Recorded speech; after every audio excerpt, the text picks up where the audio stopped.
El poder del pensamiento positivo por Norman Vincent Peale. Capítulo 10. Poder para resolver tus problemas personales.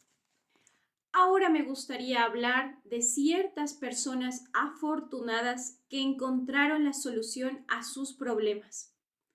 Ellas siguieron un plan simple pero práctico y en todos los casos obtuvieron resultados positivos y exitosos. Esas personas no son en absoluto diferentes a ti. Tuvieron los mismos problemas y dificultades que tú, pero encontraron una fórmula que les ayudó a obtener respuestas a las difíciles preguntas que enfrentaban. Si aplicas esta fórmula, obtendrás resultados similares. Permíteme contarte primero la historia de una pareja de esposos amigos míos desde hace mucho tiempo. Bill había trabajado arduamente durante años hasta llegar muy cerca de la cima de la compañía en la que laboraba. Era uno de los candidatos a ocupar la presidencia de la empresa, posición a la que estaba seguro de que se le ascendería tras el retiro del presidente en turno. No parecía haber motivo para que su ambición no se cumpliera, pues sus aptitudes, formación y experiencia lo calificaban para ello. Además, se le había hecho creer que él sería el elegido. No obstante, cuando se realizó el nombramiento, él fue ignorado. La presidencia recayó en un ejecutivo extranjero. Arribé a su ciudad justo después de que se le había asestado ese golpe. Mary, su esposa, estaba de ánimo muy vengativo. En la cena en la que nos reunimos, describió amargamente todo lo que les quería decir a esos. Su intensa desilusión, humillación y frustración se concentraban en una ira ardiente que derramó sobre nosotros. Por el contrario, Bill estaba tranquilo, obviamente lastimado y decepcionado y perplejo, pero lo había tomado con valentía. Siendo en esencia un caballero, no era de sorprender que no hubiese asumido una reacción colérica o violenta. Mary quería que renunciara de inmediato. Lo instó a ponerlos en su lugar antes de que se marchara. Él se mostraba renuente a emprender esa acción y dijo que lo mejor era quizá que cooperara con su nuevo jefe y le ayudara en todo lo posible.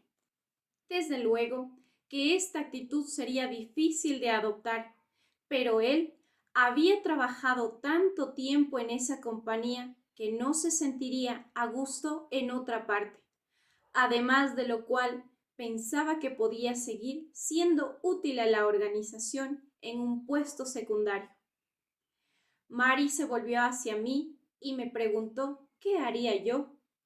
Le dije que, igual que ella, me sentiría herido y desilusionado, pero que evitaría que el odio se entrometiera, porque la animosidad no solo corroe el alma, sino también desorganiza los procesos mentales.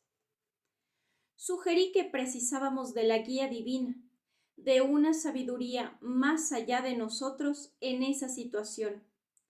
Era tal el contenido emocional del problema que quizás éramos incapaces de reflexionar en el asunto de manera racional y objetiva. Por lo tanto, sugerí que guardáramos silencio unos minutos y permaneciéramos en una actitud de comunión y oración para dirigir nuestros pensamientos a aquel que dijo: porque donde están 2 o 3 congregados en mi nombre, allí estoy yo en medio de ellos. Mateo 18:20. Señalé que éramos 3 y que si perseguíamos el espíritu de estar reunidos en su nombre, Él se presentaría para apaciguarnos e indicarnos qué hacer. No fue fácil para la esposa de Bill aceptarlo, pero como en el fondo era una persona inteligente y madura, se sumó al plan. Tras unos minutos de silencio, propuse que nos tomáramos de la mano y, aunque estábamos en un restaurante público, pronuncié en voz baja una oración. En ella pedí guía, solicité serenidad de espíritu para Bill y Mary, e incluso rogué a Dios que bendijera al nuevo presidente de la compañía. También pedí que Bill fuera capaz de adecuarse a la nueva dirección y de prestar un servicio más eficiente que antes. Terminada la oración, permanecimos un momento en silencio hasta que Mary dijo con un suspiro: Supongo que en verdad es así como debemos hacer esto. Cuando supe que tú vendrías a cenar con nosotros, temí que fueras a recomendarnos adoptar una posición cristiana ante este asunto. Francamente, no tenía ganas de hacerlo. Hervía por dentro, pero ahora me doy cuenta de que la respuesta a este problema ha de encontrarse por medio de este enfoque. Voy a probarlo a toda costa, por difícil que pueda ser. Esbozó una sonrisa débil, pero ya no estaba enfadada. Como tenía contacto ocasional con mis amigos, me enteré de que aunque no todo había salido conforme a lo deseado, ellos habían terminado por acomodarse satisfactoriamente a las nuevas circunstancias. Fueron capaces de vencer su desilusión y mala voluntad. Bill me confió incluso que el nuevo presidente de la compañía le simpatizaba y que hasta cierto punto le agradaba trabajar con él. Me dijo que el presidente solía consultarlo y parecía hacerle caso. Mary era amable con su esposa, al grado incluso de cooperar con ella. Pasaron 2 años. Un día llegué a su ciudad y les llamé por teléfono. Estoy tan emocionada que apenas puedo hablar, me dijo Mary. Comenté que cualquier cosa que pudiera ponerla en ese estado debería tener una importancia inusual. Ella ignoró esta observación y exclamó: «Ha ocurrido algo maravilloso.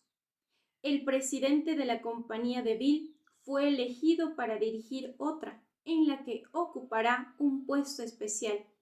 Y preguntó: ¿adivina qué? Acaban de avisarle a Bill que él es el nuevo presidente de su compañía. Ven de inmediato para que demos gracias los 3 juntos. Más tarde, cuando nos reunimos, Bill dijo: ¿sabes? Comienzo a darme cuenta de que, después de todo, el cristianismo no es mera teoría. Nosotros resolvimos un problema de acuerdo con los claros principios de la ciencia espiritual. Tiemblo al pensar, agregó, en el terrible error que habríamos cometido si no hubiéramos abordado este problema con base en la fórmula contenida en las enseñanzas de Jesús. ¿Quién diablos, preguntó, es el responsable de la absurda idea de que el cristianismo es impráctico? Jamás dejaré de atacar un solo problema justo en la forma en que nosotros 3 resolvimos este. Ya han pasado varios años y Mary y Bill han tenido otros problemas, pero en todos han aplicado la misma técnica, invariablemente con buenos resultados. Mediante el método de ponerse en manos de Dios, han aprendido a resolver sus dilemas a su entera satisfacción. Otra eficaz técnica para resolver problemas es el simple recurso de concebir a Dios como socio. Una de las verdades básicas que enseña la Biblia es que Dios está con nosotros. De hecho, el cristianismo parte de ese concepto, porque cuando Jesucristo nació, fue llamado Emmanuel, que significa Dios con nosotros. El cristianismo enseña que en todas las dificultades, problemas y circunstancias de esta vida, Dios está cerca. Podemos hablar con Él, apoyarnos en él, obtener su ayuda y recibir el inestimable beneficio de su interés, sostén y socorro. Prácticamente todos creemos que esto es cierto y muchos han experimentado la realidad de esta fe. Sin embargo, para obtener soluciones a tus problemas, es necesario que des un paso más, porque debes practicar la idea de la presencia divina. Creen que Dios es tan real y verdadero como tu esposa, colega o mejor amigo. Habla con Él, cree que Él oye tus problemas y piensa en ellos. Da por hecho que, a través de tu conciencia, imprime en tu mente las ideas apropiadas y los discernimientos necesarios para resolver tus conflictos. Cree decididamente que no habrá error en esas soluciones, sino que serás guiado a acciones ajustadas a una verdad que desemboca en resultados correctos. Un hombre de negocios me detuvo un día al cabo de una reunión en el Club Rotario de una ciudad del oeste en la que yo había pronunciado un discurso. Me dijo que algo que había leído en una de mis columnas periodísticas había revolucionado por completo su actitud y salvado su negocio. Naturalmente me sentía interesado y complacido de que una insignificancia que había expresado hubiera producido un resultado tan espléndido. Pasé una temporada tan mala en mi empresa, me dijo, que empecé a preguntarme seriamente si sería capaz de salvarla. Una serie de circunstancias desafortunadas, complementadas con las condiciones del mercado, procedimientos regulatorios y altibajos de la economía nacional, afectaron gravemente a mi sector. Entonces leí ese artículo suyo en el que usted propone la idea de tomar a Dios como socio. Creo incluso que empleó la frase proceder a una fusión con Dios. Cuando la leí por primera vez, tal idea me pareció descabellada. ¿Cómo diantres podía un hombre, un ser humano, tomar como socio a Dios? Además, siempre había concebido a Dios como un ser inmenso, tan grande que yo era apenas un insecto a su vista, pese a lo cual usted decía que debería tomarlo como socio. Esta idea parecía ridícula. Un amigo me regaló entonces un libro suyo, en el que encontré ideas similares por todos lados. Usted narraba historias reales de personas que habían seguido ese consejo. Todas ellas parecían personas razonables, pese a lo cual no quedé convencido. Siempre había tenido la idea de que los ministros eran teóricos e idealistas, que no sabían nada de negocios y cuestiones prácticas. De modo que, por así decirlo, lo declaré improcedente, dijo con una sonrisa. Sin embargo, un día sucedió algo curioso. Llegué tan deprimido a la oficina que pensé que lo mejor que podía hacer era volarme la tapa de los sesos para librarme de todos esos problemas que parecían rebosarme por completo. Pero en ese instante se presentó en mi mente la idea de tomar a Dios como socio. Cerré la puerta, me senté y apoyé la cabeza en mis brazos sobre el escritorio. Le confieso que no había orado más de una docena de veces en igual número de años, pero ese día recé. Le dije al Señor que había oído acerca de la idea de tomarlo como socio, aunque en realidad no sabía qué significaba eso ni cómo se hacía. Le dije que estaba en el hoyo, que no pensaba en otra cosa que en ideas alarmistas y estaba confundido, desconcertado y muy desanimado. Le dije, Señor, no puedo ofrecerte gran cosa como socio, pero por favor, ven a mí y ayúdame.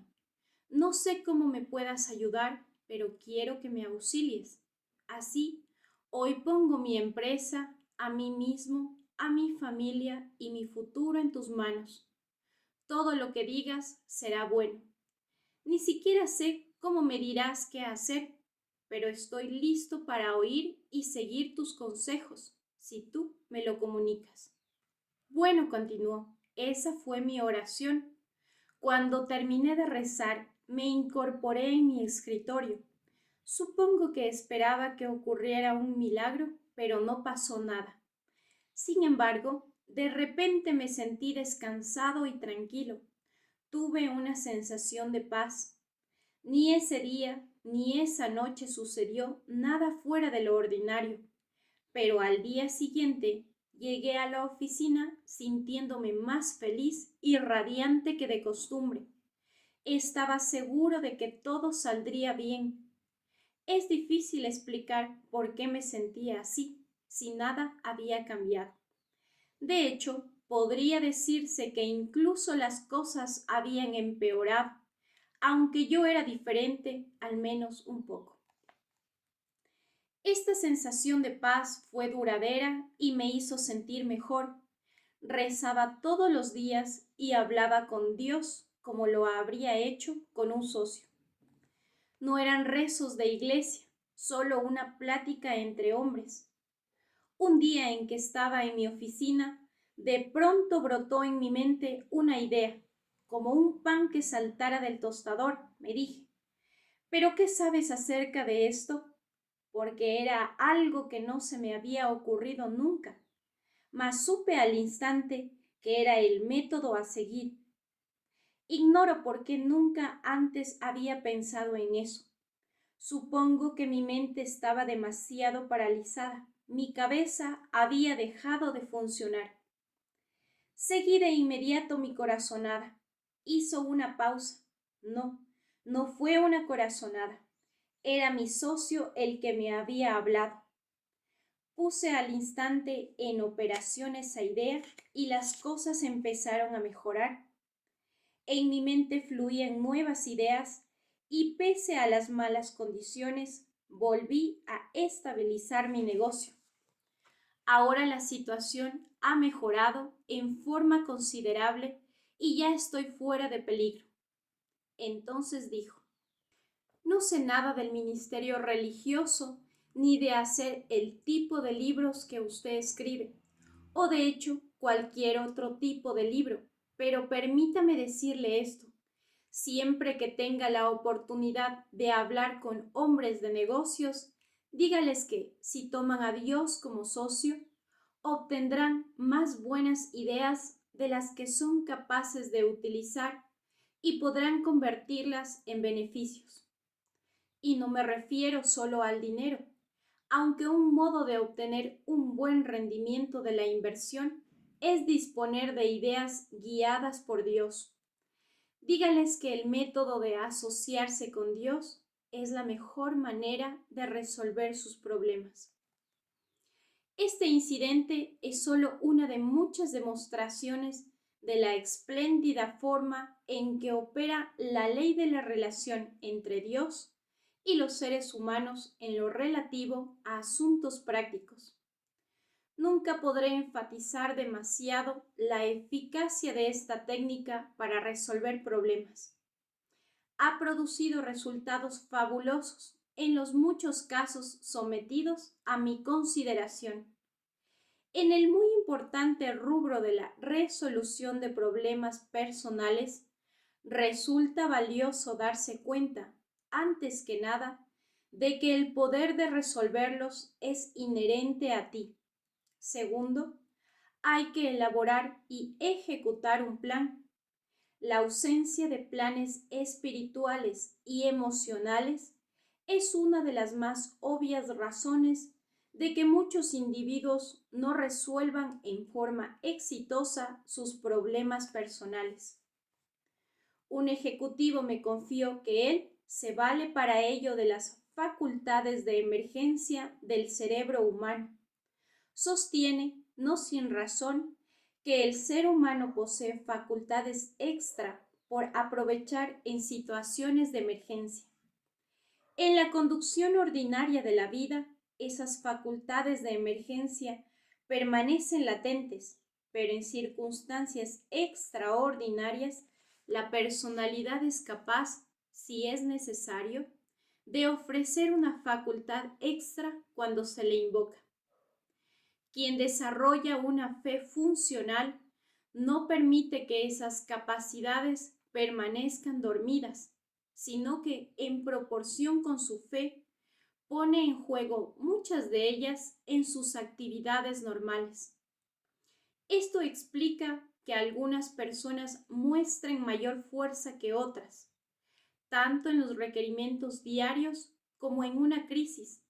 Han convertido en hábito su apoyo en capacidades que de lo contrario solo emplearían en caso de una necesidad drástica. Cuando surge una situación difícil, ¿sabes cómo enfrentarla? ¿Cuentas con un plan preciso para resolver imprevistos demasiado complicados? Muchas personas recurren al método a ver si es cierto y lamentablemente las más de las veces no aciertan. No puedo subrayar demasiado la importancia de hacer un uso planeado de tus principales facultades al resolver problemas.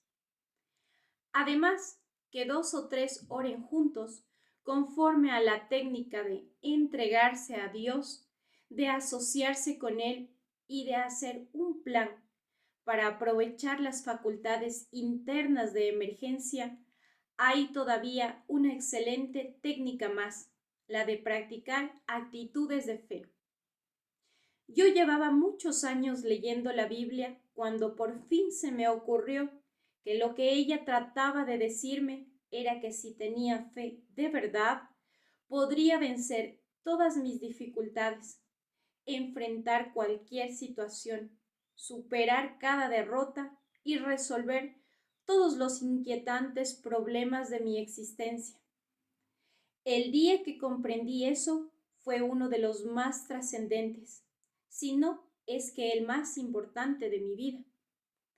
Es indudable que muchas de las personas que leerán este libro jamás han tenido la idea de vivir con fe, pero espero que la acojan ahora, porque la técnica de la fe es, sin la menor duda, una de las verdades más poderosas entre las relacionadas con la exitosa conducta de la vida humana. A lo largo de la Biblia se enfatiza una y otra vez la verdad de que, si tuviereis fe como un grano de mostaza, nada os será imposible. Marcos 17:20. La Biblia dice eso en sentido absoluto, objetivo, cabal y literal. No es una ilusión ni una fantasía, no es una ilustración, símbolo ni metáfora, sino una verdad rotunda. La fe como un grano de mostaza resolverá tus problemas, todos y cada uno de ellos, si la adoptas y practicas. Conforme a vuestra fe os sea hecho. Mateo 9:29. El requisito es la fe y en proporción directa con la que tú tengas y uses, conseguirás resultados. Poca fe te dará pocos resultados. Una fe mediana te dará resultados medianos y mucha fe te dará magníficos resultados. No obstante, Dios omnipotente es tan generoso que si únicamente tienes la cantidad de fe simbolizada por un grano de mostaza, eso logrará cosas asombrosas al resolver tus problemas. Por ejemplo, permíteme relatarte la emocionante historia de mis amigos Maurice y Mary Alice Flint. Conocí a los Flint a propósito de la reseña en la revista Liberty de mi libro A Guide to Confident Living. Maurice Flint era entonces un lío, un completo desastre. No solo le iba mal en su trabajo, también como persona. Estaba lleno de miedos, rencores y era uno de los individuos más negativos que hubiera conocido nunca. Aunque poseía una fina personalidad y un corazón maravilloso, sencillamente había estropeado su vida, como él mismo era el primero en reconocer. Él leyó esa hipnosis de mi libro, el cual enfatiza la idea de la fe como un grano de mostaza. En ese tiempo, Maurice vivía en Filadelfia con su esposa y sus 2 hijos. Llamo por teléfono a mi iglesia en Nueva York, pero por algún motivo no pude contactar a mi secretaria. Menciono esto para señalar que para entonces ya había cambiado de actitud, porque normalmente no se tomaba la molestia de llamar 2 veces a ninguna parte, pues ejercía el lamentable hábito de renunciar a todo tras haber hecho un débil esfuerzo. Sin embargo, esta vez perseveró hasta que logró comunicarse y obtener la información sobre el horario de las ceremonias en nuestra iglesia. El domingo siguiente hizo con su familia el trayecto de Filadelfia a Nueva York para asistir al templo, aún bajo un clima despiadado. Tiempo después me contó con detalle la historia de su vida y me preguntó si pensaba que él podía hacer algo con ella. Sus problemas de dinero, de deudas, del futuro y sobre todo, relacionados consigo mismo, eran tan complejos y él estaba tan agobiado de dificultades que creía que su estado era completamente irremediable. Le aseguré que si conseguía enderezarse, sincronizar sus actitudes mentales con el patrón de pensamiento de Dios y utilizar la técnica de la fe, podría resolver todos sus problemas. Una actitud que su esposa y él tuvieron que desechar fue el rencor. Estaban levemente molestos con todos y en un grado extremo con varios. Vivían en condiciones tan deplorables que en medio de sus pensamientos enfermizos razonaron que la culpa no era suya, sino de los turbios negocios en los que otras personas los habían involucrado. Cada noche al acostarse, platicaban en la cama de cómo insultarían a sus enemigos y enseguida trataban de conciliar el sueño y descansar en medio de esa insana atmósfera, pero era en vano. Maurice Flint se adhirió firmemente a la idea de la fe, que lo atrapó como nada lo había hecho nunca. Su reacción fue débil, por supuesto, porque su voluntad estaba en desorden. Al principio era incapaz de pensar con fuerza o energía, debido a su persistente hábito de negatividad, pero se apegó con denuedo e incluso con desesperación a la idea de que si tienes fe como un grano de mostaza, nada será imposible. Absorbió la fe con la fuerza que tenía y su capacidad para tener fe aumentó poco a poco mientras la practicaba. Una noche entró a la cocina donde su esposa lavaba los trastes y le dijo: «La idea de la fe es fácil de entender el domingo en la iglesia, pero no aquí.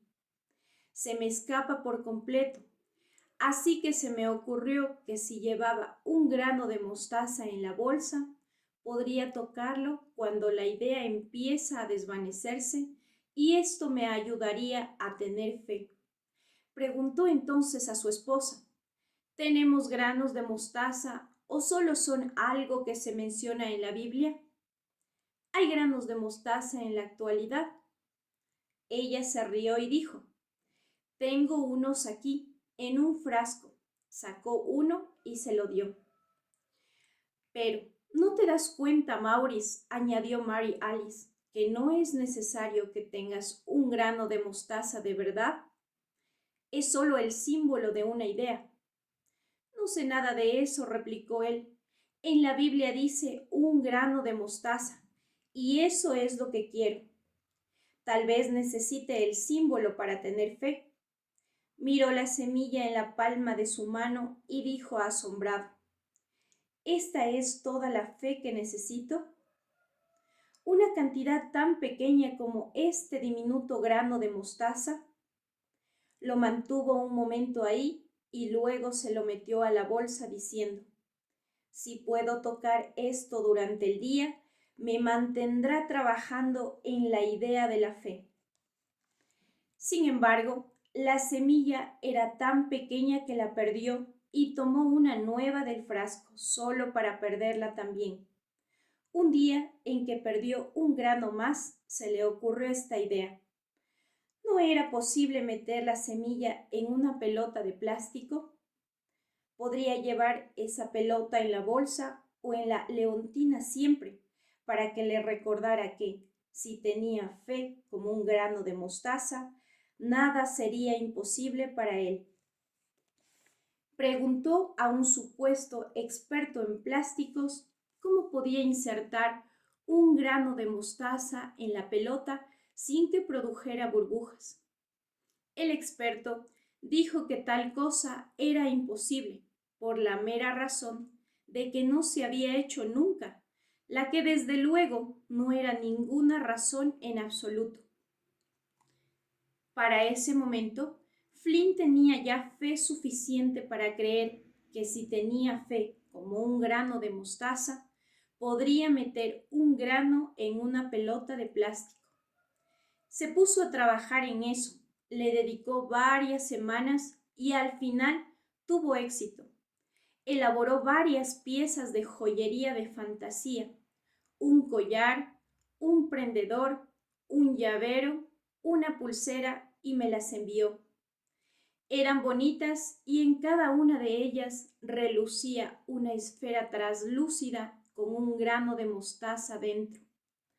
Todas iban acompañadas por una tarjeta que decía: recordatorio del grano de mostaza.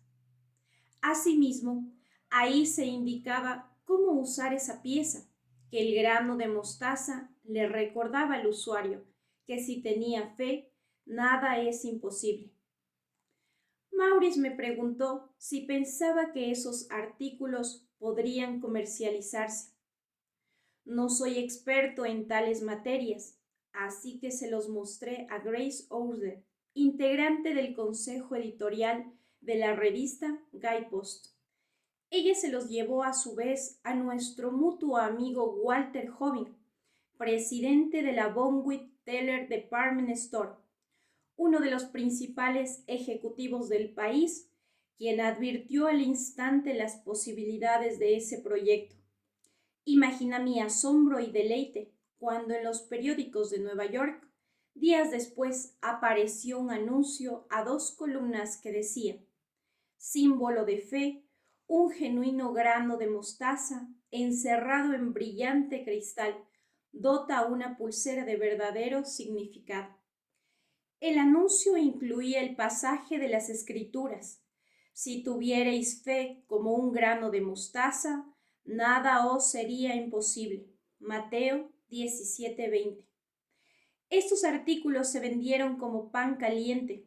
Hoy, a cientos de grandes tiendas departamentales y establecimientos en todo el país, se les dificulta encontrarlos entre sus exigencias. Los señores Flint son dueños ahora de una fábrica situada en una ciudad del Medio Oeste que produce los recordatorios del grano de mostaza. Qué curioso. Un hombre fracasado va a la iglesia, oye un texto de la Biblia y crea un gran negocio.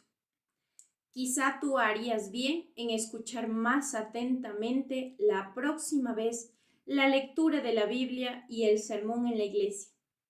De este modo, podrías obtener una idea que reconstruya no solo tu vida, sino también tu empresa.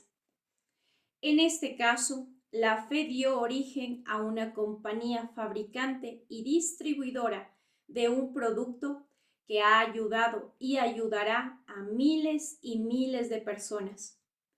Ese producto se ha vuelto tan eficaz y popular que ya ha sido copiado, aunque el original es el recordatorio Flint del grano de mostaza. La historia de las vidas que han sido cambiadas por este pequeño artefacto es una de las historias espirituales más emotivas de esta generación. Pero el efecto en Maurice y Mary Alice Flint, la transformación de su vida, la reforma de su carácter, la liberación de su personalidad, es una demostración estremecedora del poder de la fe. Ellos han dejado de ser negativos, ahora son positivos. Ya no están derrotados, ahora son victoriosos. Ya no odian, vencieron el rencor y sus corazones están llenos de amor. Son personas nuevas con una nueva perspectiva y una nueva sensación de poder. Son dos de las personas más inspiradoras que he conocido. Si preguntaras a Maurice y Mary Alice Flint cómo resolver un problema, ellos te dirán: ten fe, una fe de verdad, y créeme que saben lo que dicen. Si mientras leías esta historia te dijiste negativamente, lo cual es ser negativo, a los Flint nunca les fue tan mal como me va a mí. Permíteme decirte que difícilmente he conocido a alguien a quien le haya ido tan mal como a los Flint.